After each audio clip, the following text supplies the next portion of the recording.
Hello, everyone, and welcome to the concession stand here on the KB Radio Network. I am your host, Kevin Reed, and welcome to the review of the fifth and final season, Volume 1 of Stranger Things, which is currently on Netflix for your viewing pleasure. Volume 1 contains 4 jam-packed episodes, and it felt like an entire season tied up in 4 episodes. It didn't feel like 4. It felt like 8 or 10.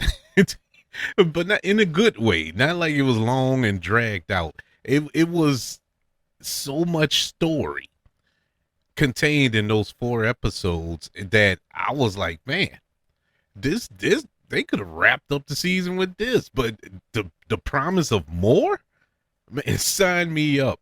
This is a show that, like I mentioned, is entering its final run. One last adventure for this crew of the residents of Hawke, Indiana, that consists of Winona Dyer, David Harbour, Fan Wolfhard, Millie Bobby Brown, and a cast of others. It is a long slew of performers on this show that I have just grew up.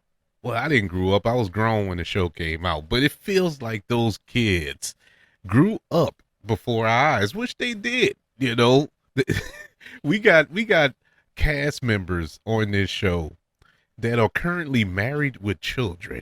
And when we started watching this show, they were little baby children, man. They were kids. It's crazy to think that. And it's been a fun ride throughout these 5 seasons. And I have deeply enjoyed this show. This has quickly became one of my favorite shows on television.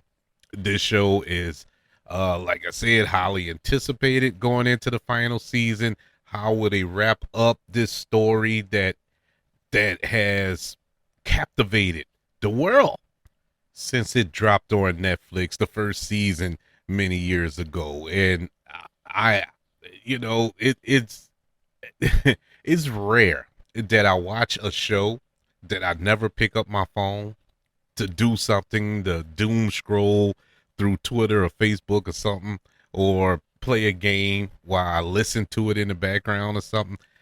Didn't do this not one time throughout Volume 1 of Season 5. I was just locked in and focused on this show. And I honestly can't recall doing that for any other show. And that's how much I enjoy this show so much, and how much I enjoyed these first 4 episodes, Volume 1 of Stranger Things. This season picks up 5 years after the 5-year anniversary, I should say, of the abduction of Will in Season 1. So it comes full circle. We began in episode 1, which is entitled Chapter 1, The Crawl. And we began all the way back in 1983. We see a very young Will Byers with some deep fake, I guess you could say, some AI or CGI, whatever, to de-age Will. And we get how he was infected by Vecna and how he became the first. And so we fast forward 4 years later, and it's 18 months after Vecna tore up Hawkins, causing that big rift and just pretty much decimating the town. And the military has taken control of the town, putting it under quarantine, keeping the town squared off within the city limits, and pretty much having a stronghold where around this portal that leads to the Upside Down. During this time, the military has created a military base within the Upside Down as well, while still on the hunt for 11, who is training in hiding, of course, because the military wants her. She's training with Hopper and Joyce to infiltrate this military base. And so you have that going on. You have Dustin still mourning the death of Eddie from season 4, still wearing the Hellfire Club t-shirt and causing a lot of ruckus there because the town still blames Eddie, which is heartbreaking because we know that Eddie was a hero. Eddie saved their lives and pretty much saved those people with the sacrifice that took place in season 4. But he's being blamed. He was always the villain of the town because of the Hellfire Club and the people associating him with Satan worship and all this other foolishness. So Dustin knows better. All the kids know better, but Dustin is really taking it the hardest because he had the stronger relationship or the closest relationship with Eddie. So it hits him the hardest. So he's going through it at school, getting bullied, getting pushed around, even to the point he got beat up. Beat up in a whew. It was brutal, man.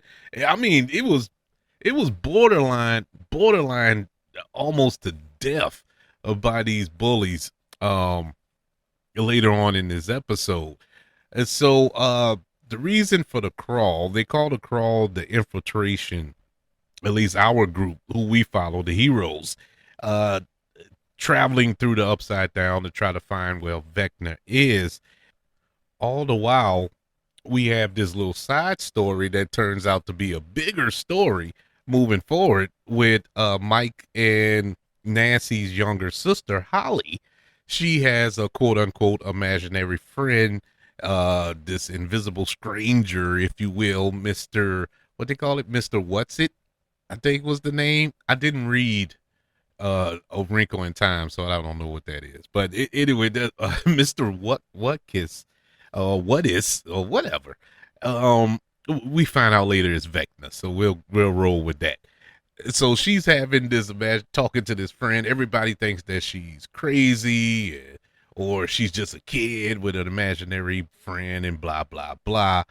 And that leads to her being kidnapped by Demigorgon. But before she can be kidnapped, her parents try to save her, because the Demigorgon comes to her house and just decimates. And bruh, you want to talk about heart-wrenching, man. I didn't think I cared that much about Karen. I didn't hate her or dislike her in any way. She was just a supporting character throughout. But that was, man, I got a little teary-eyed because I thought she was about to die. Because I know this is the final season, and I know that, I don't know for certain. We don't know for certain that there's going to be some heavy losses in this show or in this season going forward, but you kind of think that, you know, being as though there's a lot of stakes involved. And I thought she was going to be the first casualty, but she survived. The husband survived, but I mean, they got the business from that Demigorgon. But it was to no avail, her trying to protect her daughter, even though she gets a medal from me for trying to protect her daughter, standing in front of that Demigorgon trying to stab it to death with a broken bottle. The Demigorgon wins, takes Holly, and 11 follows through the rip that the Demigorgon created to drag her back. And so now you have 11 in the upside down, back in the upside down. Now, Hopper was already in the upside down with the crawl that they were conducting, the group was conducting. He got trapped in there because the military convoy got ambushed or whatever the case may be. So you have that going on. Later on, they end up meeting up, I believe in episode 2. I might be jumping ahead. That was in episode 2. But either way, yeah, they end up linking up. And that's pretty much where the episode leaves off. At least chapter 1 leaves off. This was great. This episode was directed by the Duffer Brothers themselves, as well as writing it. This was cool, man. And I felt the epic feel that they were going for here. I loved the feel of this episode. It's set up where we going. It sets up things to come, as well as rehashing some things from the past that you may have forgotten in case you haven't rewatched, or it's been a minute since you watched season one or last season even, so it got you caught up really quick just in this one episode. And so everything going forward, you're good. Even if you missed out, you're good because you're all caught up. You know the lore. You know why we are in the situation that we're in. You understand the motivation of every character. All of the actors, I mean, good or bad, were great. They they are these characters. They live these characters for the past 10 years that they've been doing this show, and so they know their role. Everybody was just on point.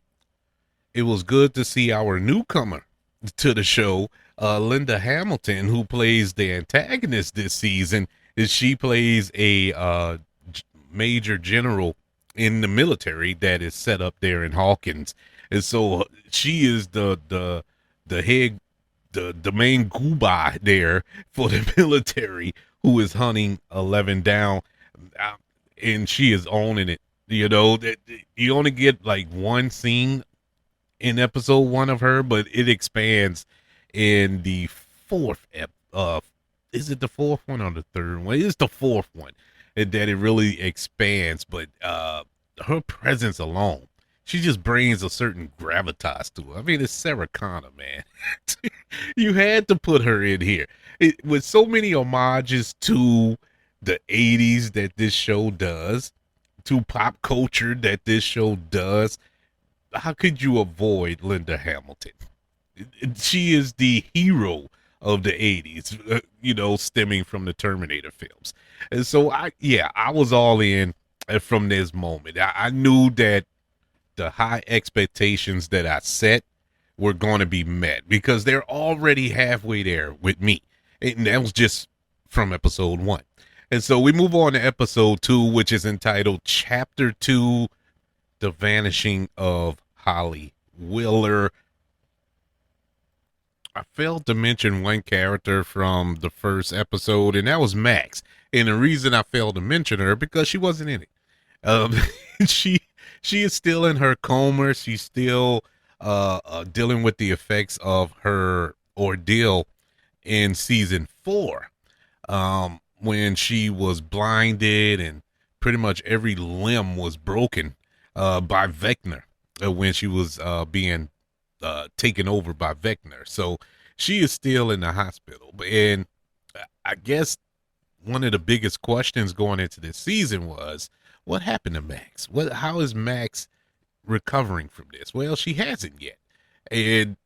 But it's deeper than that. We find out later on that she is still in the upside down, at least her consciousness is. But anyways, let's move on to Holly. Holly is in the upside down. She's being taken by Mr. What's-It, who we come to find out is Vecna. And so Vecna takes her to this mansion, which was the Creed Mansion. Beautiful house.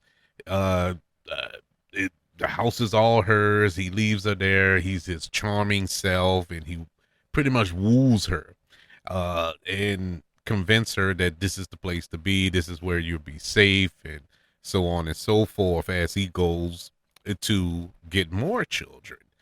And so all the while we see, at least the way it was shot, we see that there's somebody watching in the woods, and we find out that that's Max a little later on when she leaves a letter in a compass, or I should say a map in a compass, in the mailbox for Holly to follow. And Holly goes and follows, and she puts on this hood like she's Little Red Riding Hood to go into the forest. And I mentioned that because we were watching this together, me and my wife. And right before she left out the house, she was like, "Oh, who is she supposed to be, Little Red Riding Hood?"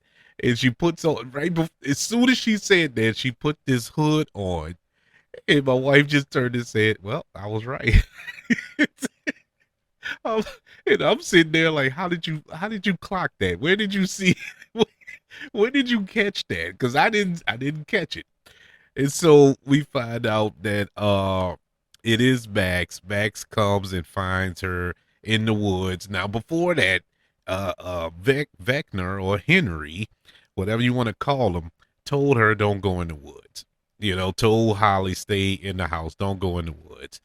Not necessarily stay in the house, but just stay away from the woods. And so, of course, you tell a kid don't touch the stove, they're gonna touch the stove. So she goes into the woods. She finds Max, or Max finds her, however it goes, at this big rock formation. Looks like a canyon, and so we do get the appearance of Max pretty soon. I really thought they were gonna save Max for maybe volume 2. Her awaking from the coma or something like that, but it's still too early for that.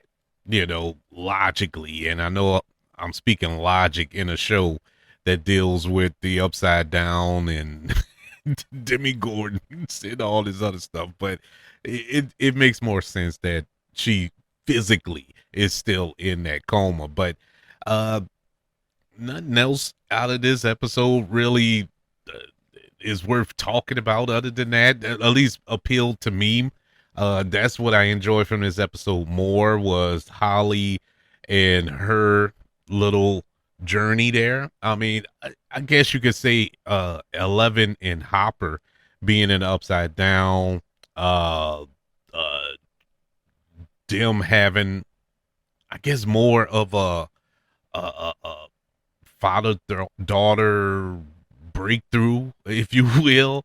That was nice, but nothing really to shake the world. I still enjoyed it. I enjoyed every minute of it, but nothing else that really appealed to me or pushed the story to the point where, like, man, this is great, man. This is going to change things. But everything else, great. But I love the Holly going into the woods, finding Max. Now you have a different story. This really went a different path than I ever thought it was going to go, because I don't know how they're going to get out, how they're going to be able to reach our group that is in the upside down with them right now, who are searching for them. Well, searching for Holly. They don't know that Max is there.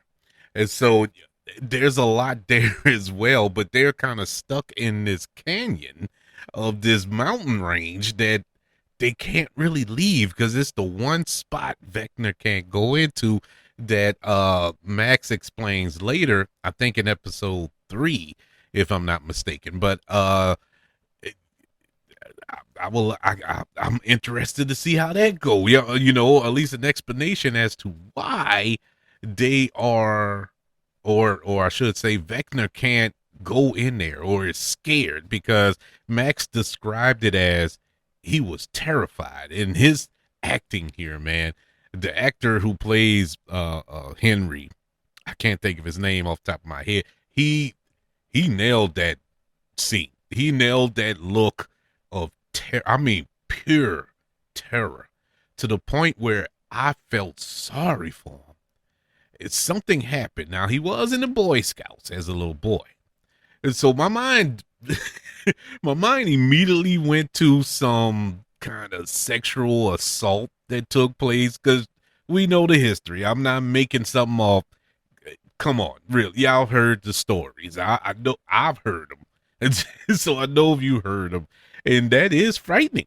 If you went into this canyon where nobody can see you or hear you, or whatever the case may be, you're secluded from the world.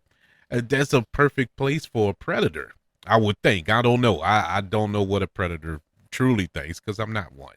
But I would think that's the spot that they would take children and prey on them. And that is frightening. And so he was terrified, man, standing. I mean, this is an unstoppable killing machine that was just brought down to his knees, basically, at that point. So that's another exciting piece of the puzzle that I can't wait to see get placed into this proper place going forward. We move on to episode 3, which is entitled Chapter 3, The Turnbow Trap. And once again, another interesting development in this story. To say that this is the final season and you introduce new characters, kind of a new story approach to things, but yet and still keeping the current canon storyline going forward, and that new story is helping push the story forward, is really, really amazing. It shouldn't be.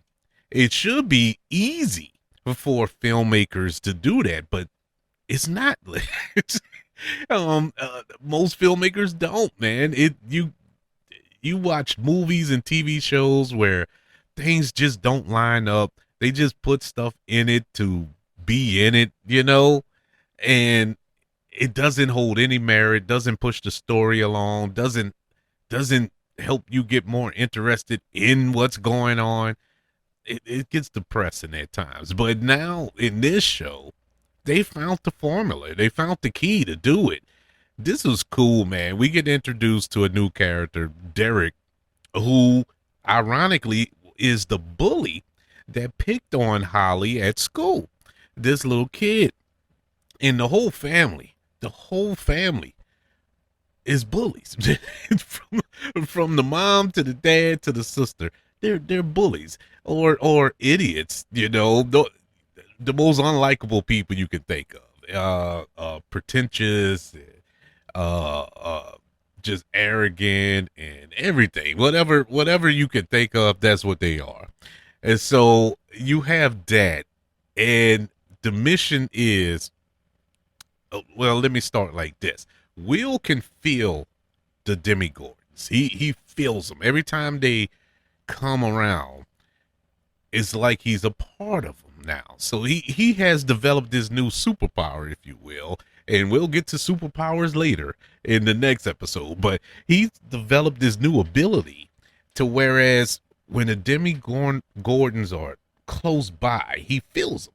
It's like he's a part of them. It's a hive mind that he connects to. He can actually see and feel them, or see through them and feel them at the same time. And so the plan is to trap the demigorgon, or at least get him in a spot where they can put a tracker on him and then track him before he can take more children. Because Will has, being attached to their minds, know what they're thinking, and at the same time know what Vecna is thinking.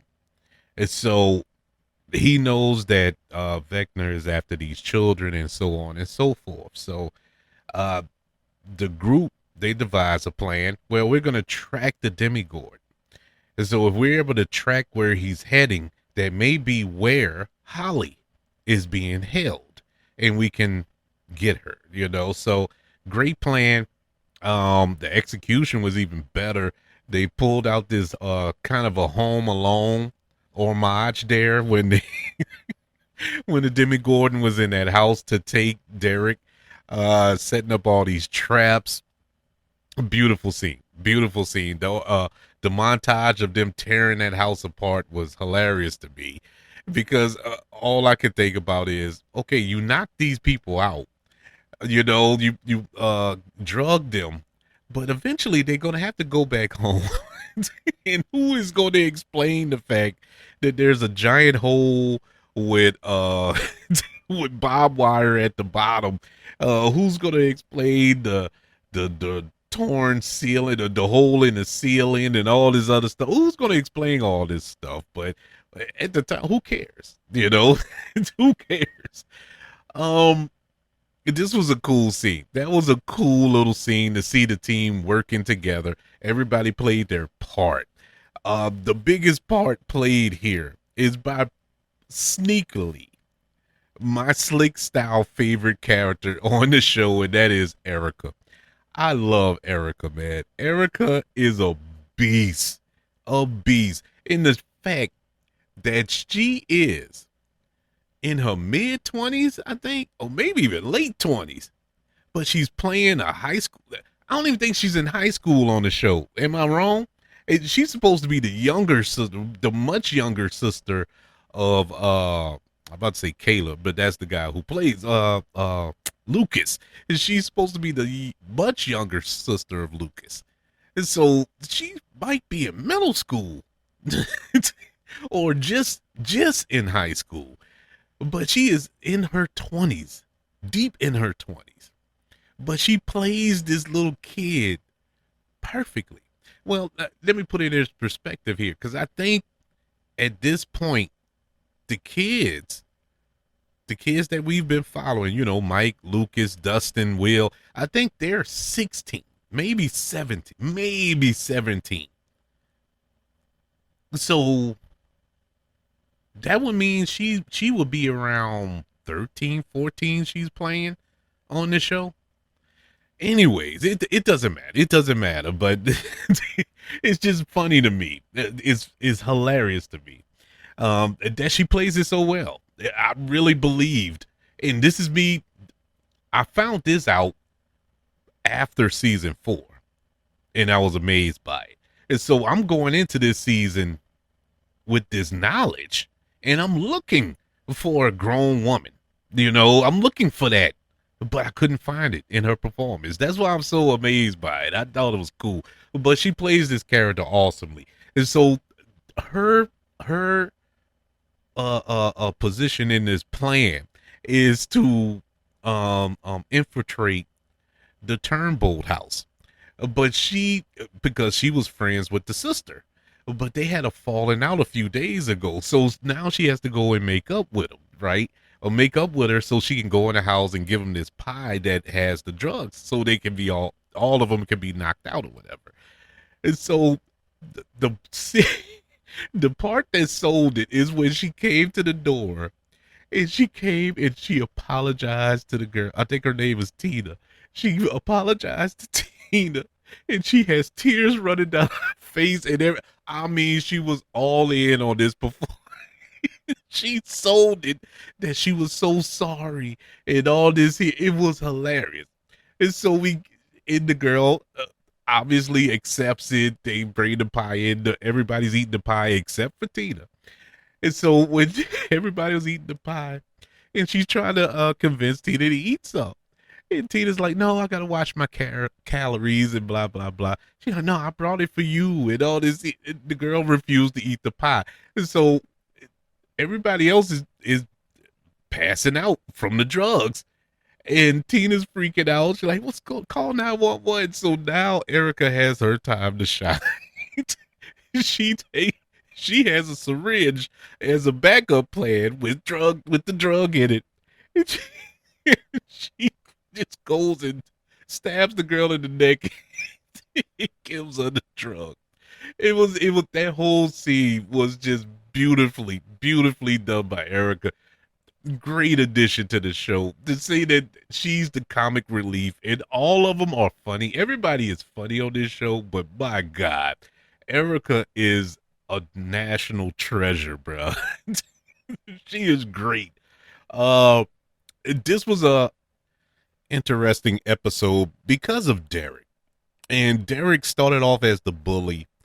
And by the end of this episode, you liked Derek. By the end of this episode, you was starting to warm up to him. You really liked him by episode 4, but you really warmed up to him. And this show does this. Remember, Steve started off like that. Steve was like the arrogant rich boy douchebag in season 1, early on in season 1, but he became a fan favorite, one of the most beloved characters on the show. And Derek is kind of easing into that as well. But if we go by the history of Stranger Things, whenever they introduce a new lovable character, whatever season it is, that character normally doesn't make it out the season. Now, I don't know if they have the guts to kill off a kid like that, but it would be kind of funny. Um, we see in this episode that 11 has the ability to spy on people too through their minds. She did it to that soldier that they captured in the Upside Down. And that was a new thing I thought was very interesting. Through this kind of a telepathic interrogation, she believes that Vecna is being held in the military facility that's set up in the Upside Down, because there's one portion of the building that she can't go into because the military has developed this kind of kryptonite, as Harbour called it, that she can't get past. It's like this sonic wave frequency that disrupts her powers, that incapacitate her. So when she gets to this room through the visions, she can't break free of them. So she thinks it's Vecna. And so we get to episode 4 here, the final episode of volume 1, chapter 4, Sorcerer. What does that mean? Well, man, what an ending to this chapter, this volume, this section of this final season. There's a lot in this episode. I don't know if I have the time to go over all of it. I'm just gonna go over some points, main points, the ones that stand out the most. Even though there's a lot, all of them are big, as far in regards to the climax of this show. But I'll go through the ones that just struck me, that really sticks in my head from this final episode. The first one that's sticking with me, and I just can't let it go. It's I've been wanting to talk about it since I started recording this episode, and that is when Max is telling the story to Holly, how she found a way out, or found a way to guide her through this maze of Henry's memories. And it was music. It was the song, of course, Running Up the Hill. And when she first kind of broke through and started venturing out, she went back in time. And when she went back in time, it was in high school, and she saw Joyce, Will's mom. She's standing there, she's handing out these flyers for this production of Oklahoma. And we also see a young Harper. But what stands out is the flyer. When Max picks up the flyer, she reads the flyer, and she looks at the name, and of course it's Henry Creel on the flyer, who's doing the production of Oklahoma. And we know that Henry Creel is Vecna. But the date on where this play is going to take place is November 6, 1959. That is November 6th. That is the anniversary, or not the anniversary, but that's the day that Will was abducted. On November 6th, 1983. And so, number one, biggest Easter egg there is there. But number two, here's where my mind really went racing. It really didn't dawn until the end of the episode, when the episode ended. Why is Joyce handing out the flyers for a production of Oklahoma that stars Henry Creel? Were they in a relationship? Is Henry the slick style father of Will? Is that why Will have these abilities? Is that why Vecna picked Will in the beginning? Is that why Vecna didn't kill Will when, at the end of this episode, when he clearly could have?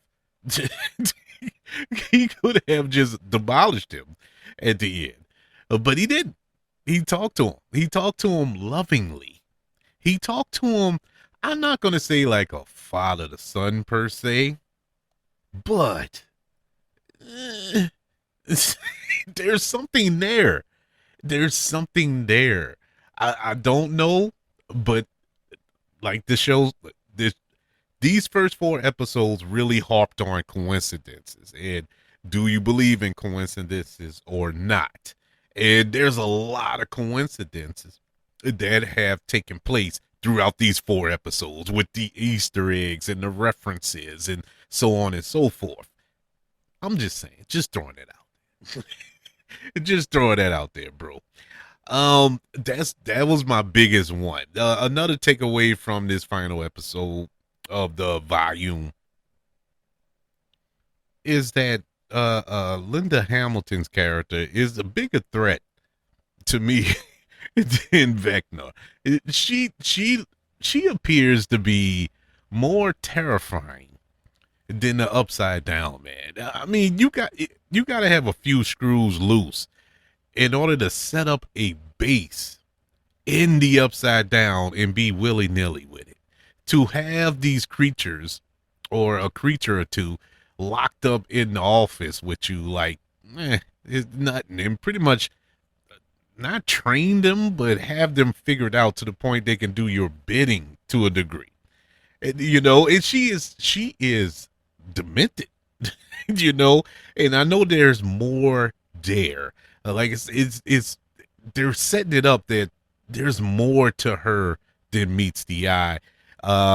11 kind of hinted to it, and they quickly cut away from it when she said, "Oh, I know who you are. I know exactly who you are," and they cut away from the rest of that conversation. And so 11 knows more than what we know at this point. Is just right now playing the waiting game to see where we head with this, because I would love to know what are Dr. K's motivations and what role has she played in all of this. Is she the one that helped out, what's his name, Papa, set up that lab or whatever, or so on and so forth? Is there a deeper backstory between her and 11 and whatnot, and these experiments and in the past? It's got to be more. It's got to be more. So I can't wait to see how all of that plays out. Or do we have a blood connection there? Is Dr. K the mother of 11, or the mother of these other ones, some of these other special children that they created in that lab. Who knows? But that is another takeaway there. I'm super curious to see her story develop as we go along in this final season. The next one here is the big reveal that it wasn't Vecna that the government had locked up in that room. It was the other one, the one from season 2. I can't think of her name, and it's been killing me. And I refuse to go back and try to research because season 2 was not my favorite of the season. And so I'm that's the one I kind of refrain from going back and watch. But like I said in my recap of the previous seasons, that I don't hate it. It's just not as good as the other ones, These first 4 episodes of this final season are better than the entire season 2, in my humble opinion. But the one that she was hanging out with, that she called her sister, I forgot what number she was. And it kind of flashed it. 8. It was 8. She's 8. But anyways, yes, she's the one who's locked up. And the reason I bring up season 2 and all that this was a way to kind of, you know, give a little love to season 2 and bringing that character back. Because my big question going, after season 2, where did they go? Where did she go? It's like you set it up. We spent the whole season with 11 and she's following this group around with 8, who was the leader of this group, and so on and so forth. And we went nowhere with that. We're not going to get a call back at all about that, but I kind of had a sneaky suspicion going into this season, it's being as though we're wrapping it up, that we will at least get a reference. But we're getting more than a reference. We're actually getting that character back along with the actress who played her. She is locked up in that room, and she is the reason that 11's powers don't work with this machine. Somehow, some way they cooked up some weaponry there. But I want to know, what role is she playing here? Because when 11 went into the room with her, they smiled at one another. It was like truly sisters. They found one another, and that was a nice moment. But there's dread around the corner when it comes to them and the fact that they're stealing upside down. How are they going to get out?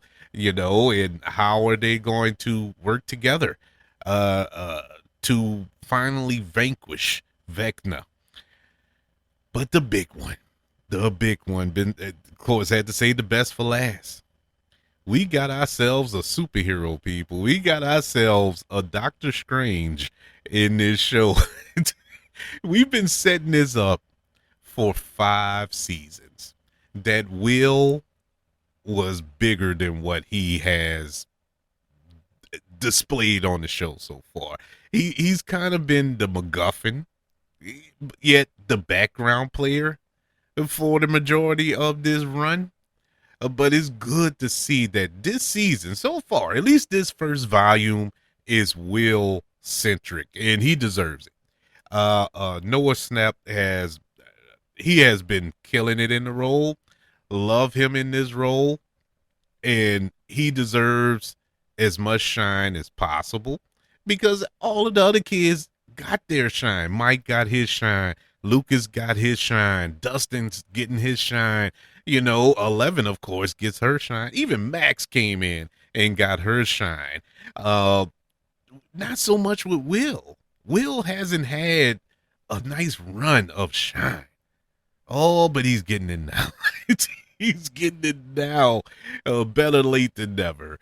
It was a nice talk with Robin and him, when Robin, who is a lesbian on the show, even though my Hawke isn't, but she plays one on TV, and she kind of clocks the fact that Will is, and clocks the fact that Will not only is gay, but he loves Mike, just from a conversation that him and Mike were having. So she kind of pulls him to the side and gives him this speech, and it was beautiful speech that she gave. A beautiful talk. I mean, I got kind of choked up. I'm gonna be honest with you, I got kind of choked up. I thought that was a nice moment, and it ended up coming back to play major dividends at the end of this episode.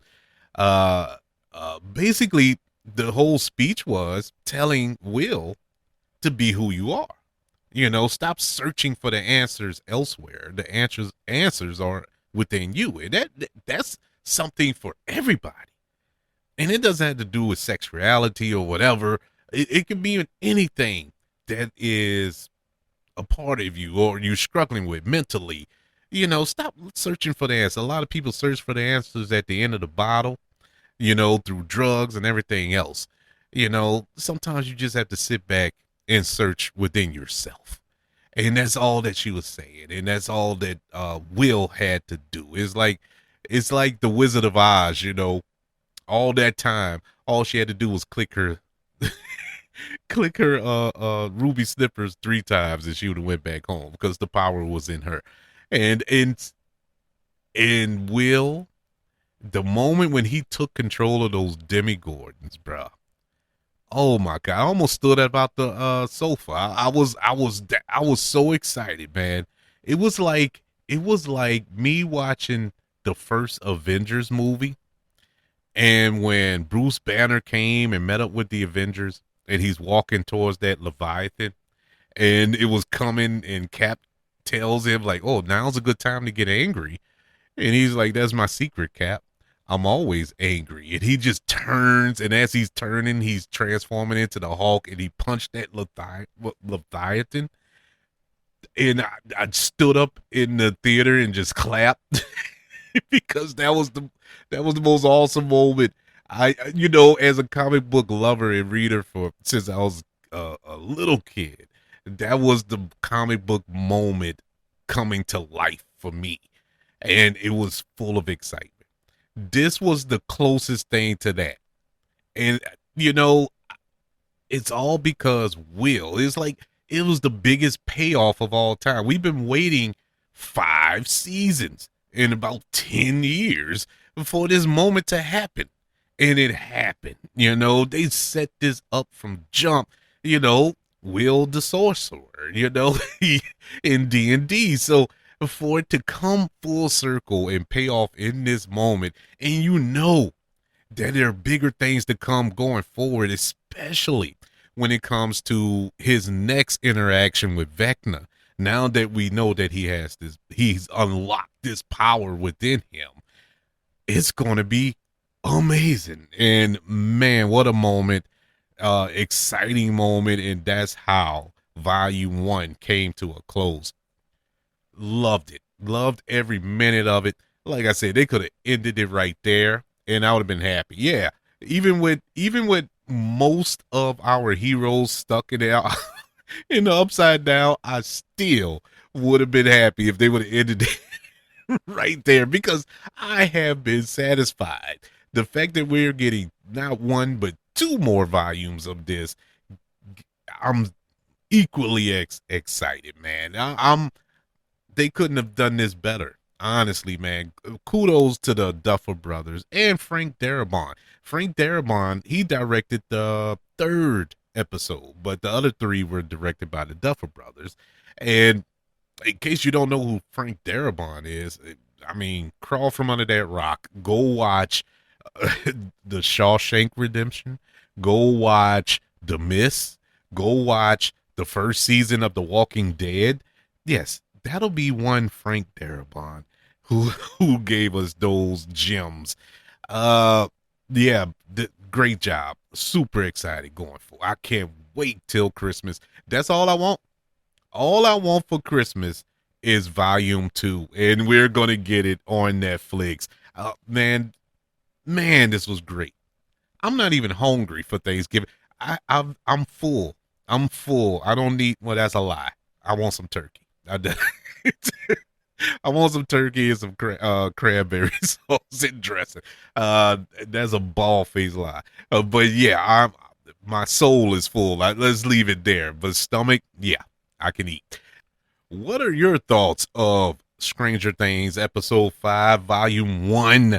Did you enjoy these first 4 episodes? Are you looking forward to volume 2? And what predictions do you have going forward? I would like to know. Email the show, kbradiopodcast@gmail.com. You can also search for the show on all social media platforms. Just search for the KB Radio Network. Also, don't forget about YouTube. Subscribe to the KB Radio Network channel.